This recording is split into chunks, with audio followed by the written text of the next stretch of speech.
nouvelle vidéo et ça fait longtemps que j'ai pas fait une vidéo comme ça vu que j'étais en panne de lecture.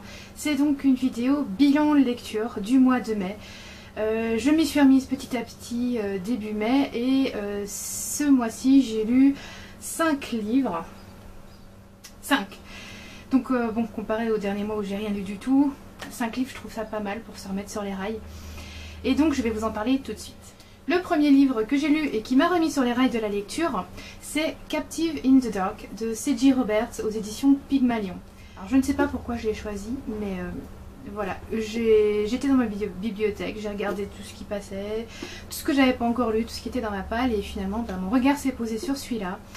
Et je me suis dit pourquoi pas essayer parce qu'il me tentait. Le résumé que j'avais lu était intriguant. Les critiques que j'avais lues à ce sujet étaient vraiment très mitigées, soit on aimait, soit on n'aimait pas. Et je voulais vraiment me faire ma propre opinion. Au passage, je remercie Jupsy qui m'a offert ce livre. Et donc voilà, je savais pas vraiment à quoi m'attendre en fait, parce que c'est quand même un sujet assez difficile et compliqué à aborder, dans le sens où on parle quand même d'une jeune fille qui a que 18 ans et qui a été enlevée et qui va être maltraitée et conditionnée pour être une esclave sexuelle. Et donc on va suivre cette jeune fille qui s'appelle Olivia ou Livy et dans son tourment en fait. Et on va suivre également son bourreau qui s'appelle Caleb. Et on va essayer, en fait moi j'ai voulu essayer en tout cas de le comprendre et de savoir pourquoi il faisait ça. Je savais pas si ça allait me plaire, ça avait l'air d'être tellement sérieux, tellement sombre et malsain que je me suis demandé comment c'était possible de faire quelque chose qui marche au final et qui peut attirer des bons retours. Donc j'ai été la première surprise de le lire tellement vite au final, de m'accrocher à certains personnages, de comprendre leur histoire, de vouloir en savoir plus et de finalement assister à quelque chose que je n'aurais pas cru possible au premier abord en fait. Donc c'est vraiment une description assez très psychologique en fait de l'évolution de la relation entre les deux, de leur vécu à chacun de leur côté, Livy de son côté et Caleb de son côté. Donc vraiment les suivre les deux de leur côté et voir comment au final, au bout, ils se retrouvent d'une certaine manière. Moi je trouve que c'était très intéressant. C'est pas une romance, hein, je vais vous dire tout de suite, c'est vraiment pas une romance. C'est pas quelque chose de léger qu'on peut lire. C'est pas pour tout public, vraiment pas. Et je comprends que ça puisse ne pas plaire à tout le monde parce que c'est choquant. Il y a certaines choses qui peuvent être choquantes. Et même moi encore, je comprends pas comment j'ai pu aimer cette lecture parce que certains moments c'est juste affreux. Et pourtant, à la fin, quand j'ai refermé ce livre, je me suis dit waouh, j'ai pris une claque en fait, en me disant que cette auteure-là, elle a vraiment créé quelque chose que je pensais presque impossible. Et d'ailleurs, je vous parlerai d'une autre lecture comme ça un peu plus tard dans la vidéo, de ce genre de lecture que je pensais vraiment impossible à faire et qu'au final c'est fait. Et ben, pour moi en tout cas, après ce n'est que mon avis à moi, c'est réussi.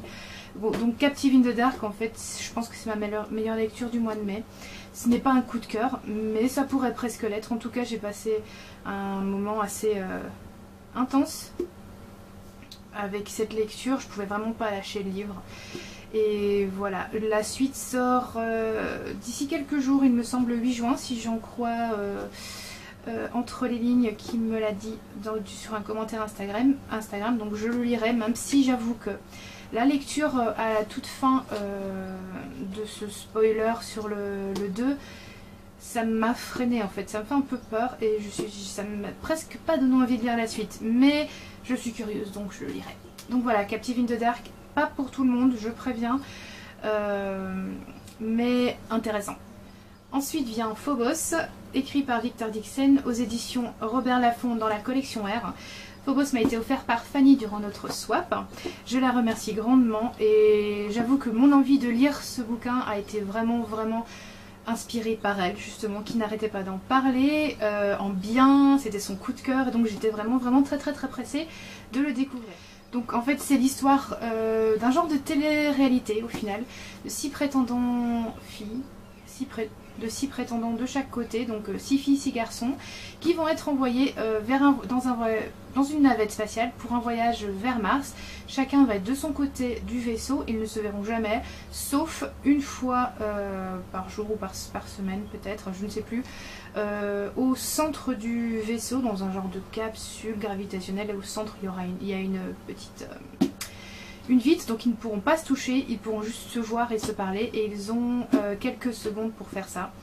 Donc voilà, et à la fin de ce voyage, chacun devra choisir celui ou celle qu'il veut de l'autre côté du vaisseau, se marier avec elle pour ensuite repopuler. Donc on commence donc avec Léonore, qui est l'héroïne principale de cette histoire. On va beaucoup suivre les filles durant ce tome. Mais du point de vue de Léonore. On aura d'autres points de vue à la troisième personne, donc le point de vue de Léonore est à la première personne et les autres points de vue sont à la troisième personne, c'est plus extérieur, ce qui se passe sur Terre en fait, autour de la mission, les complots, etc.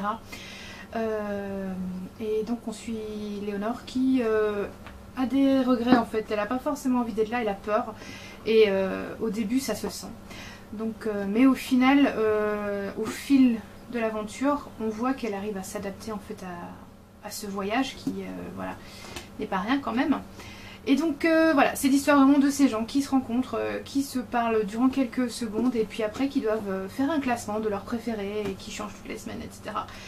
Et quand j'ai commencé la lecture, je me suis demandé comment c'était possible de créer une histoire d'amour, des attachements avec vraiment si peu de contact. Au final on peut se parler un petit instant et puis c'est tout ce qu'on a. On a les retours éventuellement des autres filles qui vont voir les autres garçons, un autre garçon et voilà, c'est tout. Et je me suis dit comment c'est possible de créer vraiment une histoire intense entre deux personnages comme ça. J'avais du mal à imaginer ça.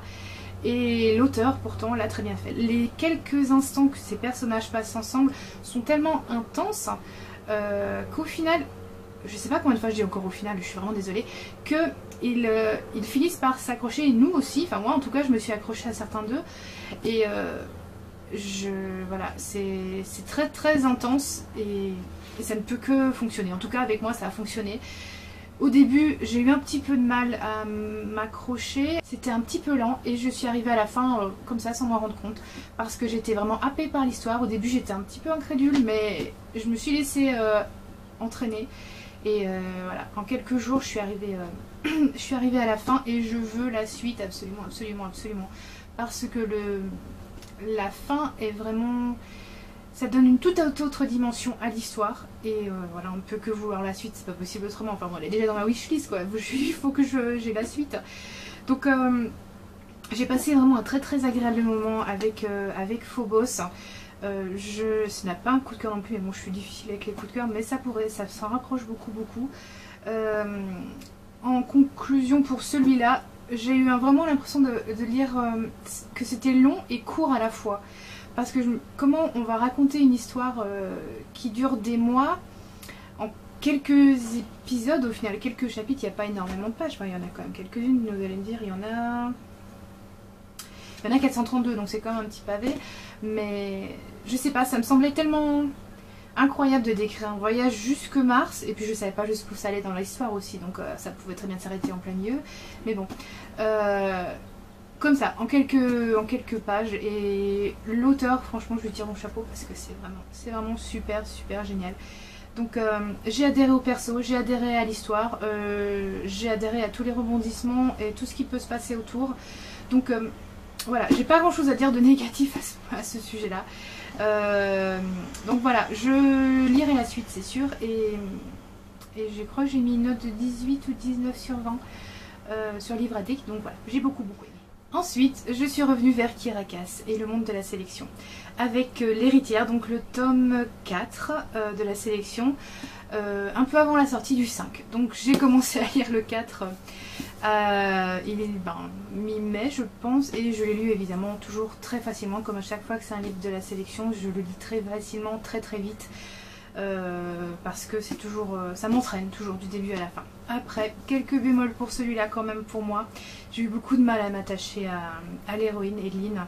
Vraiment, vraiment, vraiment, vraiment beaucoup. J'ai failli arrêter ma lecture au début tellement je la trouvais orgueilleuse et égocentrique et voilà, elle ne me plaisait pas du tout.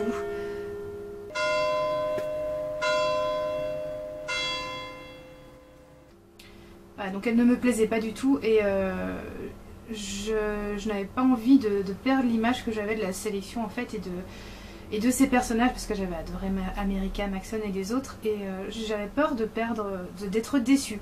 Mais j'ai persévéré parce que comme d'habitude je suis curieuse et j'ai commencé à faire sa connaissance, celle de ces sélectionnés surtout et bon j'ai toujours pas accroché à Edeline, hein. Je suis arrivée à la fin, vraiment fin un petit peu.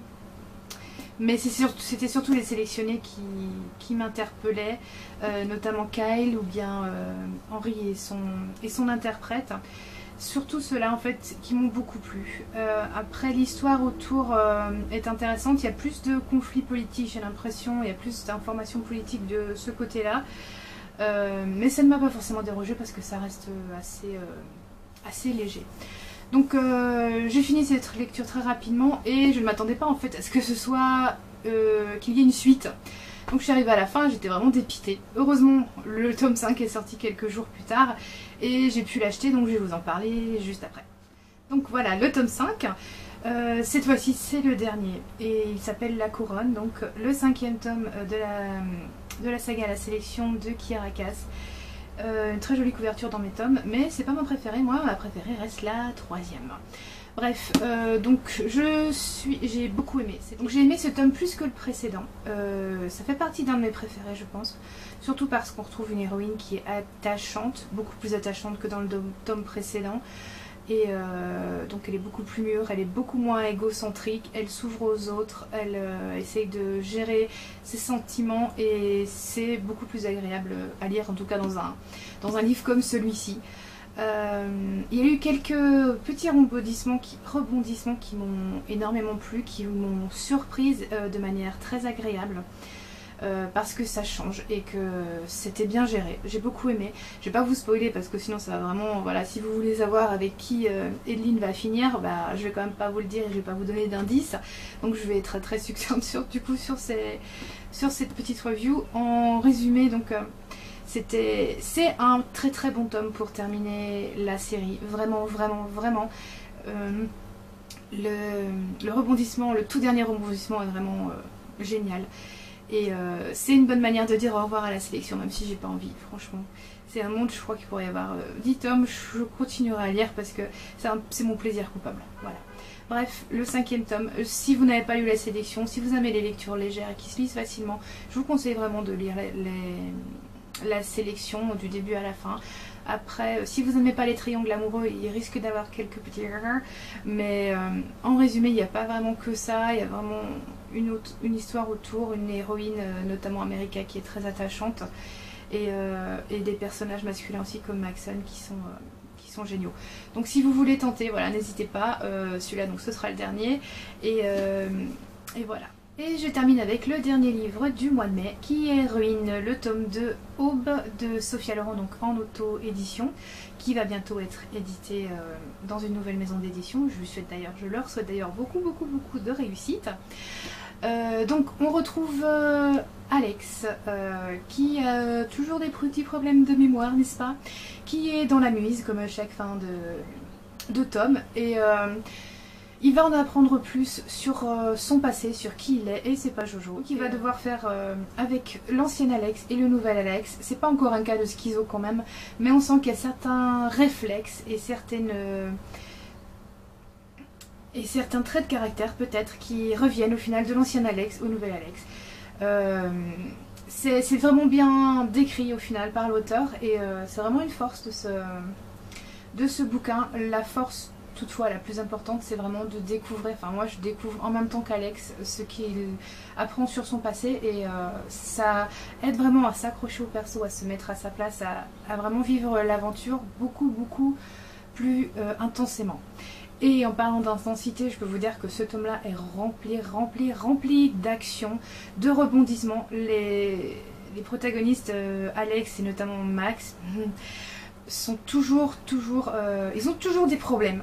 Enfin, ils les attirent au final, enfin c'est surtout Alex qui les attire, parce que c'est quelqu'un de très convoité. Je relèverai surtout, parce que j'adore Max, l'évolution de la relation entre Alex et Max qui grandit. On voit que ça grandit, c'est une amitié qui grandit de plus en plus. Au final, on pourrait presque dire que ce sont des frères. Et j'aime beaucoup cette relation entre les deux parce qu'elle est très forte et elle est très démonstrative au final dans leurs actions. Bon point aussi pour Beth, qui dans le tome 1 ne m'avait pas forcément attirée, ni même plus. Enfin, c'était une petite chose fragile qu'il fallait protéger. Dans ce tome-ci, elle se dévoile beaucoup plus, on la découvre davantage. Et, elle reste toujours jeune et petite, comme j'ai dit dans ma chronique, mais elle devient plus combattante. Et ça, c'est vraiment agréable de voir un personnage qui évolue dans ce sens. Voilà, donc en résumé, c'était une très bonne lecture que j'ai lue à nouveau très vite. Très intense, pleine d'action, de rebondissements, de sentiments aussi, d'émotions. Franchement, on en a pour notre grade, et d'évolution. Ça, c'est une très bonne chose parce qu'il faut que ça évolue, et là, il y a de l'évolution. Encore une fois, à la fin du tome 2, Alex est dans la mouise, comme je l'ai aussi dit dans ma chronique, c'est pas de la blague. Et voilà, mais du coup j'attends la suite avec impatience, et la suite sortira, il me semble, si je me souviens de ce que Sophia m'a dit, le 28 août, donc aux éditions Loud. J'imagine que ça se dit Loud, on corrigera s'il faut. Et voilà, donc merci à Sophia, merci aussi pour sa jolie dédicace. Et voilà, vraiment la suite, j'espère qu'elle va bien me plaire et qu'elle clôturera l'histoire comme il faut. Et voilà, c'était mes 5 livres du mois de mai. Je sais pas combien de temps j'ai parlé, je suis désolée si ça a duré longtemps. En tout cas, je vous remercie d'avoir regardé cette vidéo. Je vous retrouve très bientôt pour d'autres vidéos. Bye bye les gens.